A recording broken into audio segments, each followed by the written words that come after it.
గౌరవ మర్యాదల గురించి, సాంప్రదాయం గురించి, సభా సాంప్రదాయం గురించి అందరూ రాజకీయ నాయకులం అందరం కూడా మాట్లాడుతూ సభా వేదికగా నేను తెలియజేసేది ఏంటంటే, ఎవరమైనా సరే ఎదుటివారిని గౌరవించుకుంటూ విమర్శలు, సద్విమర్శలు, ప్రతి విమర్శలు చేయాలి తప్ప భాషని ఇంకా దిగజారుస్తూ మాటలు మాట్లాడడం అనేది సరైనది కాదనేది నా అభిప్రాయం.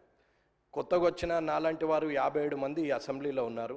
మిమ్మల్ని చూసి మేము నేర్చుకోవాలి, కానీ మీరు మాట్లాడే భాష ద్వారా ఇంకొక 4 పదాలు కలిపి దిగజారిపోయే భాషను మాట్లాడేంతటి మాటలు మాట్లాడడం బాగుండదని అనుకుంటున్నాను. ఒకరు మూర్ఖులైతే ఇంకొకరు వారికి సద్విమర్శ చేసి సరైన మార్గంలో పెట్టాలి తప్ప, ఒకరు అన్నారు కదా నేను ఇంకొక 2-3 మాటలు ఎక్కువ మాట్లాడితే నాకు ప్రజల్లో మంచి పేరు వస్తుందని అనుకుంటున్నారు తప్ప అది బాగులేదు.